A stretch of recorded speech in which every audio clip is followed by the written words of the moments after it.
What's going on? Looks like Brady's got himself an old cannon. About a dozen men down there. No, he did something. I wonder what they think they're gonna do with that. I don't know, but that's an awful lot of men just to shoot a little old cannonball up there.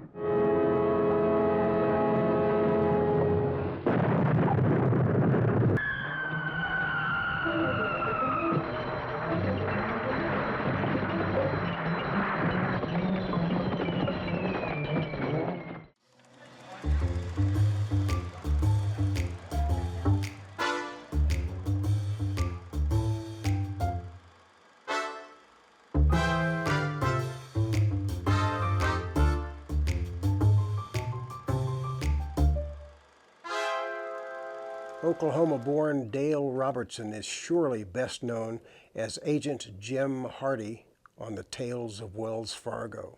Hi, I'm Rob Ward. Welcome to Words Way Back. We are going way back to 1965 for a pilot that starred Dale Robertson that he made several years after Tales of Wells Fargo went off the air. It's called Diamond Jim. It's a 1-hour color pilot where Dale Robertson grows a little mustache. Everybody said he sounded like Clark Gable. With this mustache, he looks like Clark Gable. So let us know if you like Diamond Jim and if you think it should have gone to a series, because it didn't. But it's loaded with really interesting stuff, and Dale Robertson was always very charismatic and likable. He is that in this film, and you'll think it's Clark Gable, but it's really Dale. He loved horses and worked so that he could raise horses on his ranch in Oklahoma. He was a terrific horseback rider too, as you know from watching him in so many episodes of the long-running Tales of Wells Fargo. In this film, he's Diamond Jim Brady, not really based on fact, but he's hired by a railroad company, and he gets $250,000 if he's able to complete the railroad on a deadline. Trying to stop him is Tom Simcox, who did 8 Gunsmoke episodes. You're going to recognize him. He's a terrific actor. His gang with explosives and different things trying to stop the movement of the railroad. Now, Diamond Jim, he's got a couple of good sidekicks. One of them is Big Jeff York, who played Big Mike Fink for Disney on Davy Crockett. You'll recognize him, and also diminutive Walter Burke. He played a lot of Irishmen and also maybe a leprechaun or two. What's really fascinating about this for me is to see a young up-and-coming star as part of Tom Simcox's gang. It was Pete Duel. That's right, Pete Duel from Alias Smith and Jones. The very next year after this, he was a regular on Gidget with Sally Field, and then in 1970 became one of the stars of Alias Smith and Jones. Sadly, on New Year's Eve of 1971, Pete took his own life and died at the age of 31. While Diamond Jim wasn't picked up as a series, just a couple years later, Dale Robertson did another pilot with a railroad called Scalp Lock. It was aired as a movie. The ratings were so good, it spun off into the series The Iron Horse that ran a couple of years. Dale Robertson was always charismatic and wonderful to be around. He was our host after Pat Buttram died for the Golden Boot Awards for several years and always did a wonderful job. You're going to like him in this, and if you think it should have been a series, leave us a comment. Let us know.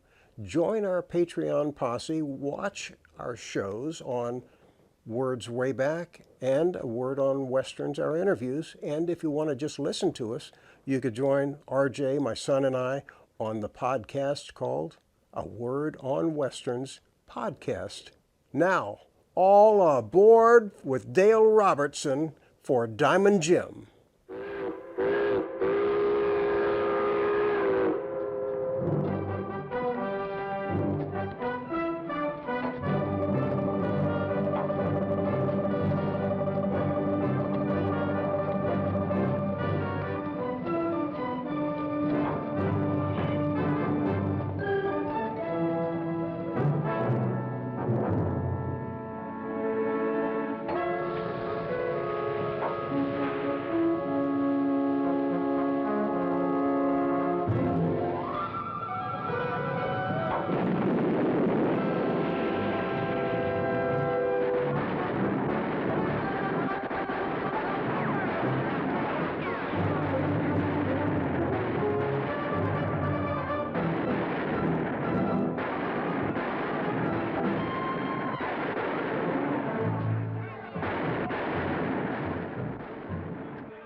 of this outdoor work.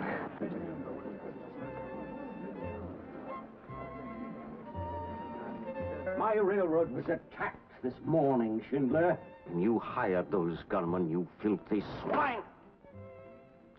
Charles, you can't prove that. Why, you... Clear the way, Meyer.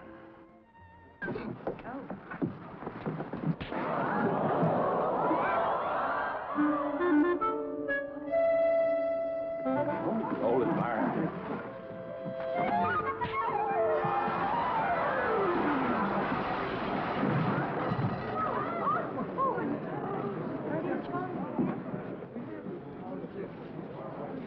How much obliged to you, Mr. Brady's the name.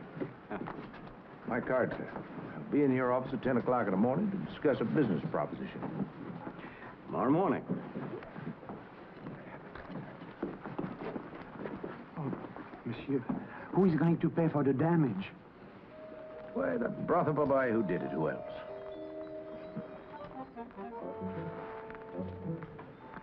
Oh, but there was not that much damage, Monsieur Brady. That includes the price of the dinner, too. However, if my pheasant's gotten cold, I'll demand a half-carat change. Oh, naturellement, Monsieur Brady. Naturellement, Monsieur Brady. Oh.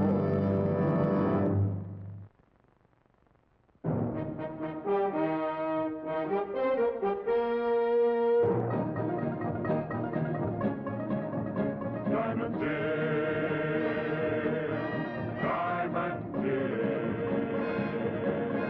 from this land, come on high.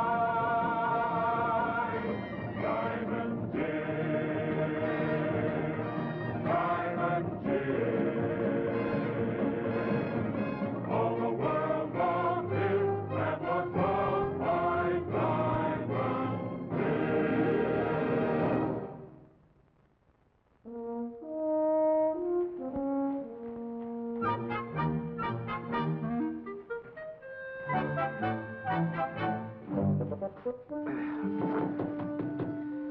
See who's at the door for me. Well, well, well. If it isn't my favorite bird of paradise, and with only half his feathers on. And if it isn't my favorite batty rooster, Sergeant Michael Francis O'Connor. Hey, come to view the splendors of the world of fashion. Well, as I've always said, if you're going to make money, you've got to look like money. Of course, it does happen that I'm also here in the call of duty. It is my unpleasant task to haul you off to the station house. Now, wouldn't you think that on a man's last day in the force that they'd let him sit and rest his feet on the top of a table and snooze a bit? And what, may I ask, was the charge, if any? Assault and battery on the complaint of one Mr. Meyer. Put on your lid and let's go, Jimmy Bucko. And you with your shoes in that condition.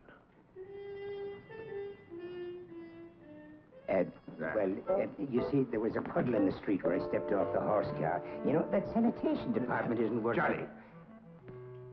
Here. I don't want my shoes shined. I don't want... Just call it a present from me on your day of retirement.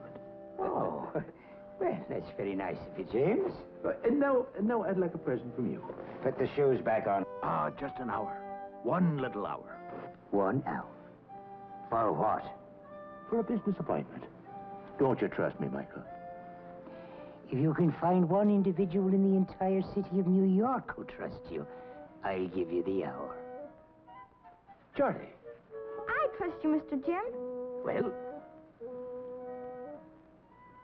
I'll mind you. 1 hour. Samantha, Colorado. Town of a dozen silver mines and no railroad.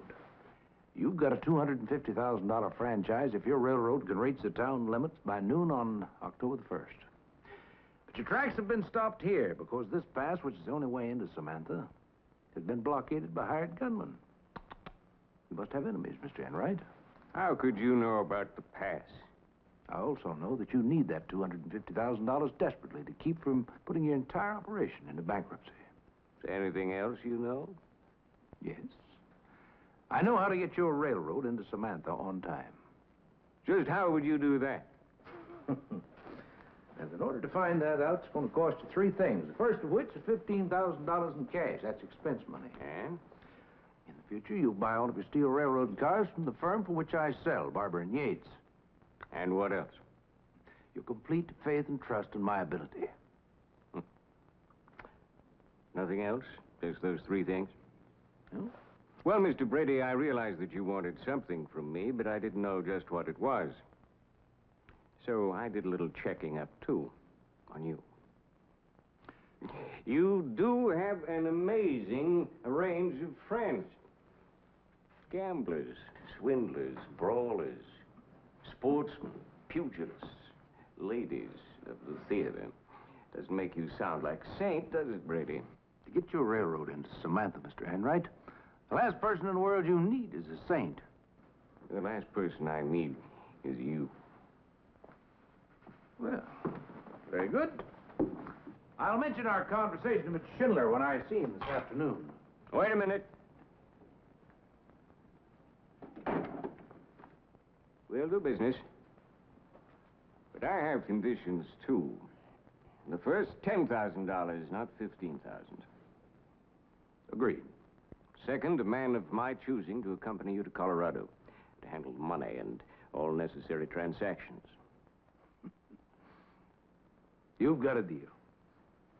It's a pleasure to do business with a man after my own heart.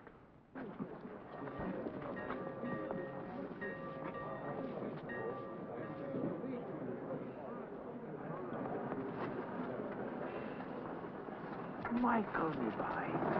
It's been an hour already.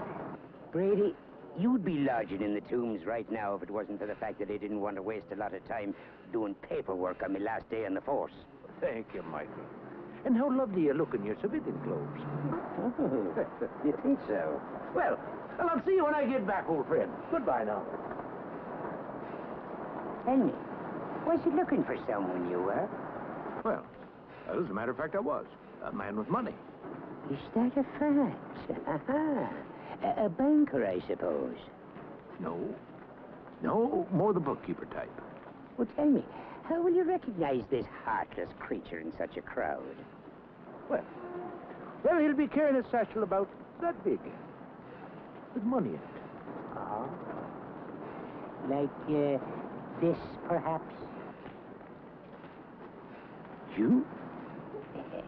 A certain Mr. Enright called the station house checking up on you. And himself and myself got into a beautiful friendship. And he offered me a very peculiar job. I'm to handle the money. No.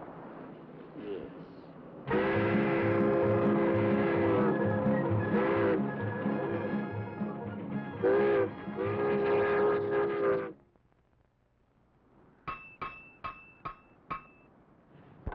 You men could hold off an army from up there. Yes, they have. I don't know how many hired guns they got up there, but any man that goes anywhere near that pass comes out feet first. Do you have any idea who the leader of that gang might be? Yes. Young pistol named Walters. You know him? I think it's around. Last month he held up the Illinois Central. Well, I think I'll take a ride up there. You want to go along, Van? Not on your tin type. I had my rations for being shot at. And Michael Francis O'Connor doesn't intend to draw his rations at all.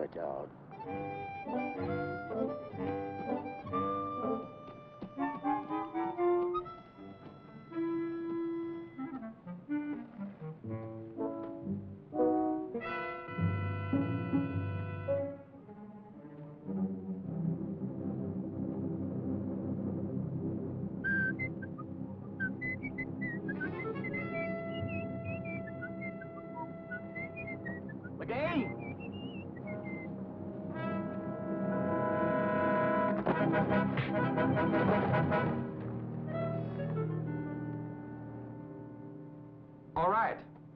I'll tell Wallace that Diamond Jim Brady is ready to talk a deal. But what makes you think he's going to come down here?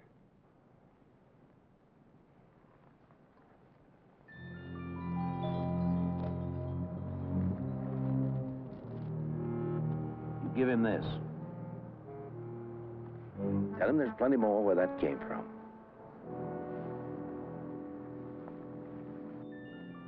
Glass. Then I'll take it back. You ain't one of them Indian givers, are you, Brady? Where's your friend? You can't stand altitude. Well, you went through a lot of trouble to get up to see me. What's on your mind? I don't know what you're paid for being up here. How would you like to make double to get out? Double means we're talking about $60,000 in cash. Thinking around 50. Well, let's not quarrel over a mere 10,000. All right. You get your men out of the pass, I'll have the money waiting for you down at the foot of the canyon at sundown tonight. That way you can take the loot and we can all wave goodbye to you. Now, Brady, you're not going to get me down there in the open. You want a deal, you bring the money up here. That's final. You want to make a deal, you get your men out of the pass. That's fine.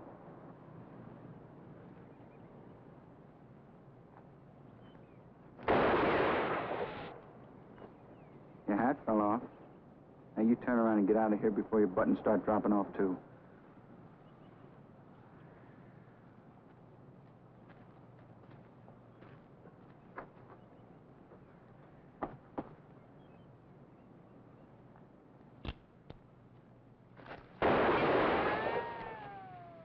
Now your hat fell off. You know you're a dead man, don't you, Brady? Next time... Just in case there is no next time, I'd better get my piece of glass back.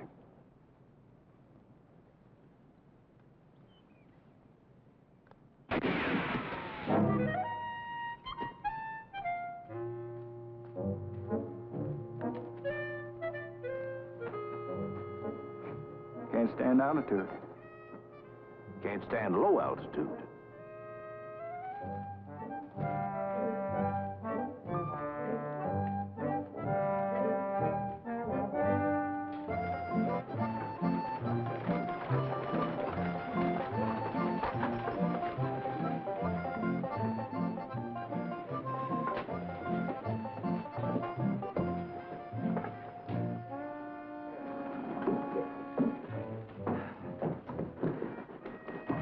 So this is Samantha. Yep, this is Samantha. And to think that good men are risking their lives to get to this mud hole. Until they opened the silver mines last year, that cannon was the only thing in town that was worth more than 20 cents. Wouldn't give you that much for the whole place. Well, what now? Gotta try to find a friend of mine. Maybe you've heard of him. Man by the name of Roger Taft Hill. That blackguard is a friend of yours? I thought he hated railroads and anybody who had anything to do with them. He does. But the last time we had a run-in, he threatened to shoot me on sight if he ever saw me again. He said the same thing to me. If it ain't Jim Brady. Glad to see you, Jim. Yes, sir, as far as this old child's concerned, you're a sight for sore eyes. Welcome to Boot Hill, Jim. Oh, no offense meant, Jim. That's right. No offense.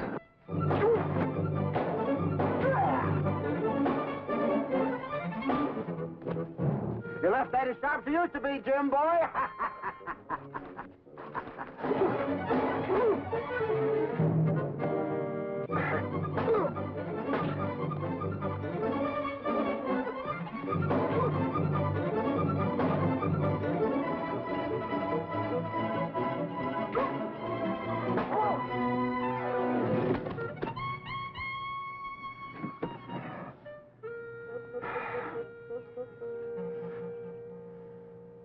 Still ain't licked me. And vice versa. It's a great talent we have for fighting, Jim. It's a pity we have to waste on each other. What are you doing up here, this neck of the woods? Looking for you. You mean you're that hard up for a fight? No. Oh, I want to ask a favor of you. You just ask it. This child will do it.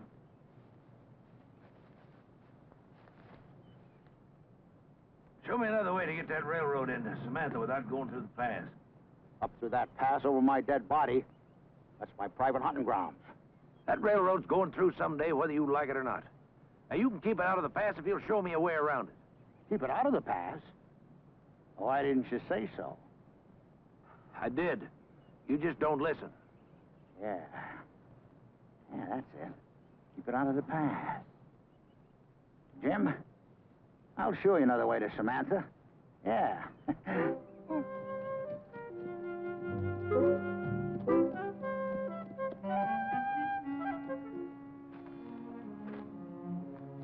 What are we stopping here for? Well, that's just the place for your railroad, Jim boy. Railroads run on dry land. That's a swamp. Go ahead, walk on it. Hit you harder than I thought. Go ahead and walk on it, I say, right there.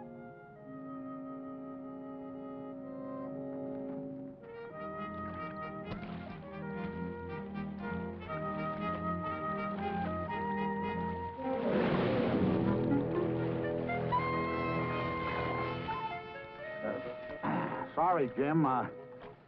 Must have made a mistake. Let's move on a bit. Now I remember. We'll try right over here. No, you will try this time. Always glad to show you the error of your ways, Jim.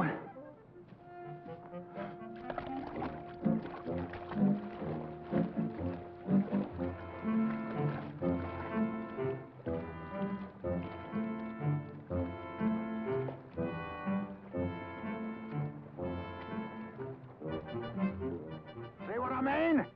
The engines used to walk clear across. It's a regular underwater rail bed, isn't it? Well, I don't know what you call it, but it's solid, clear across. Are you sure? Watch. Of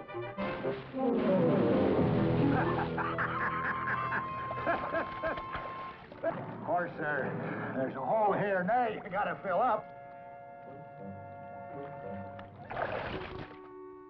Maybe we can bring a spur of track across the swamp. We're gonna need at least 100 more men, and I don't know where we're gonna get them. You find us 100 men. Well, I could get you 100 engines real easy. How soon can you get your 100 Indians here? I ought to have them here by tomorrow morning. Good.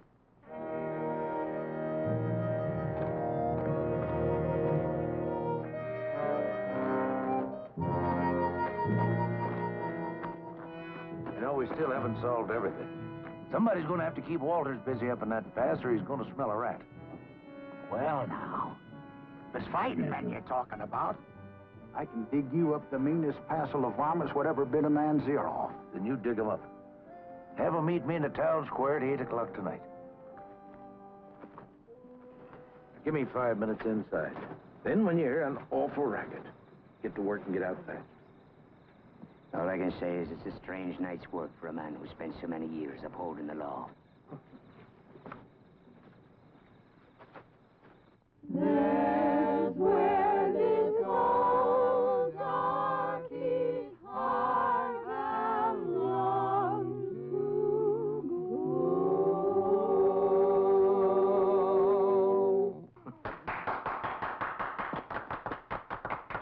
Oh, ladies, that's beautiful. And to show my appreciation, I'm going to tell you about a surprise that I have planned for the Ladies' Musical Society concert on September the 30th. I'm having a string quartet sent out all the way from New York City just for that one evening to compliment the beauty of your voice. You should be very proud of these ladies, Mayor Pierce, since they're the wives of yourself and your alderman. So much talent wed to sober wisdom. Yes, sir.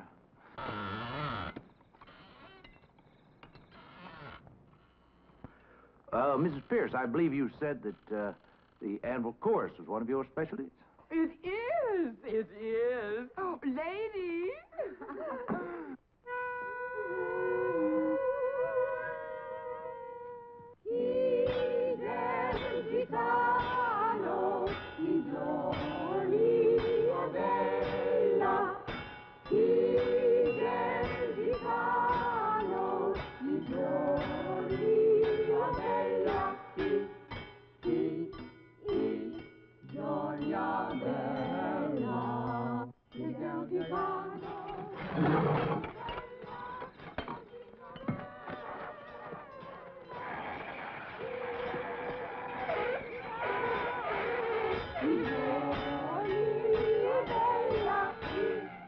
Beautiful, isn't it?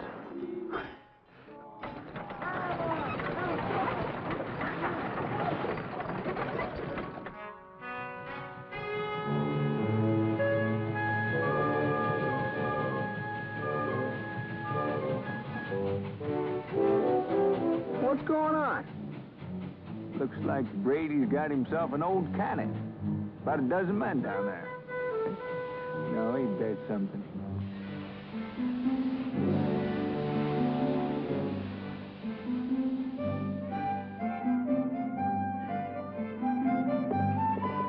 Jim boy, you got a power there to blow up the whole state of Colorado. That's right. Bring me some of that water.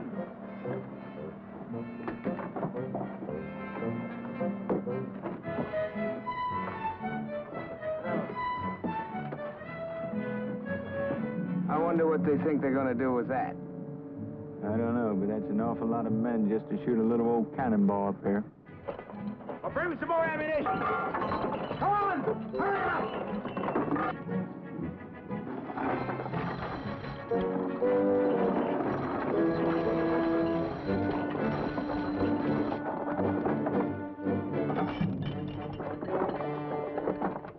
All right, get ready to fall back.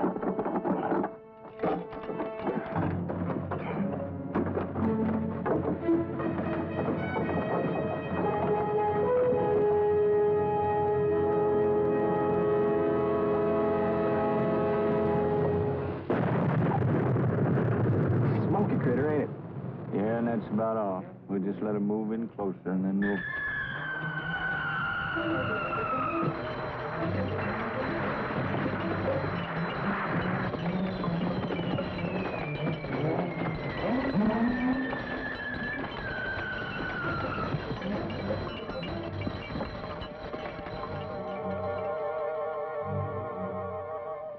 That ought to keep them penned down when we get our railroad built through the swamp. Let's get it loaded up again. Now that I've shown you how it works, do you suppose you can keep this cannon hot? Christmas come early this year for this boy, Jim boy. Well, where are you going? I'll let indulge myself in a bath, a shave, and a shoe shine. Bath and a shave? Just when things are getting interesting? I got some thinking to do. I always think better when I'm clean. Besides, you told me you were the fighting man. You just believe it.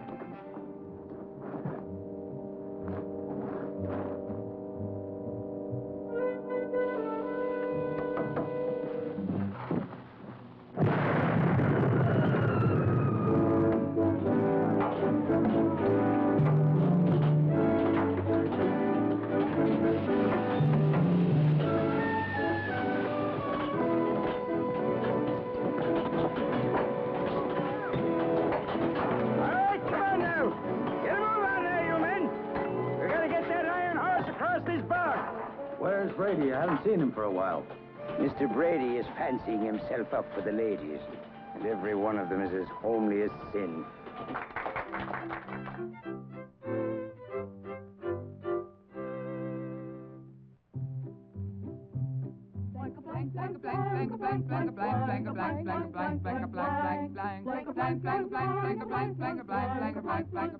What a man won't do for $1. Don't you cry for me. I come from Alabama with my banjo on my knee.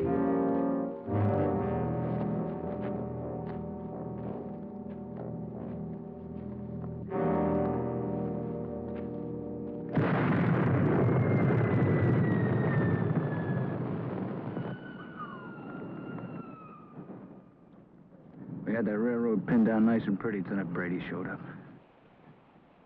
Now they got us pinned down. They must be up to something. They're not building any closer to the pass. What do we do? We take a look. On the other side.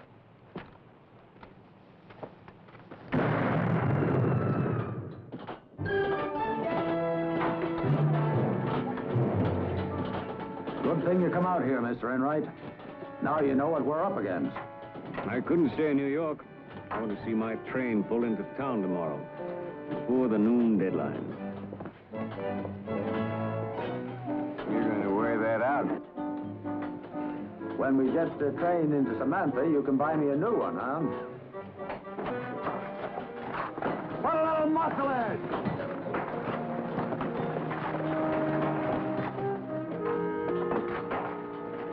Things must be quiet at the pass. Yeah. Now, let's double up the guard tonight. How's Walters? Do just what he's doing. Take cover.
trestle.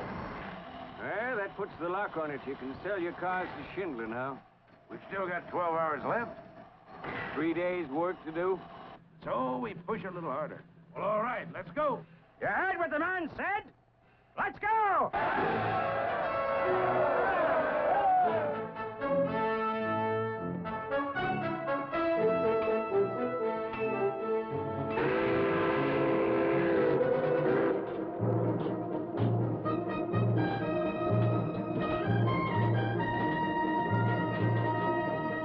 Must be over a mile to the town boundary.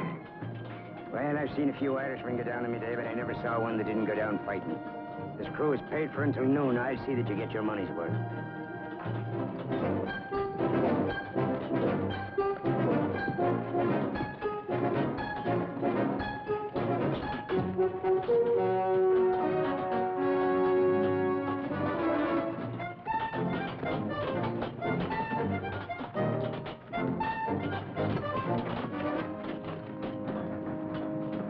I'd like to know how much time you've got by Chicago Pacific Railroad time. Nobody asked you here, Schindler. Well, somebody's got to pick up the pieces of the Continental Railroad at, say, 2 cents on the dollar.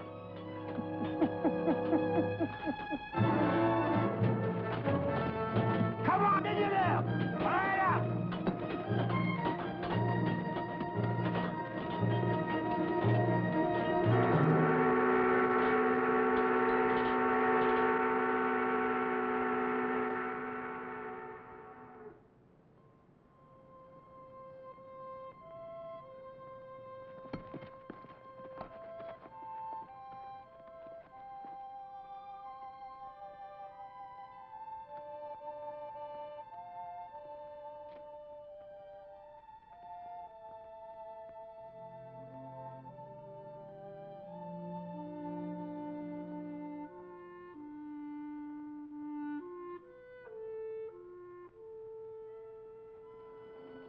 Who's that coming out? Looks like the mayor and the alderman.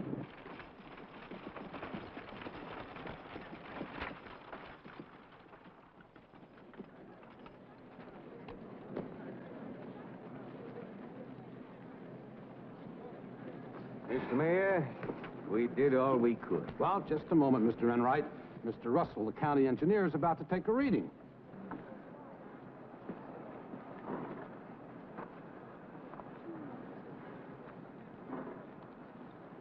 What's he peeking through that thing for? Yes, Mr. Russell? Near as I can say, you're about, inside the county line 10 feet. County line? Mr. Enright, it gives me great pleasure to present you and your Continental Railroad with this check for $250,000. I don't understand. Well, you can't do that. He didn't meet the deadline. The town boundary's almost a mile away. This is a fraud. Fraud, Mr. Schindler? The mayor and the alderman of Samantha met just about an hour ago and decided to incorporate as a city. Being far-sighted men, they voted to extend the town line as far as legally possible, which was to the county line. We made it! We won! The railroad's in!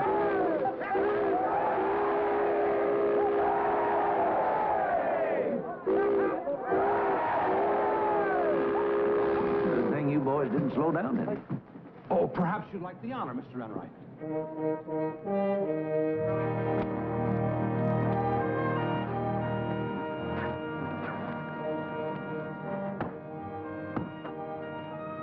Congratulations, Mr. Enright. Well, thank you, Mr. Brady.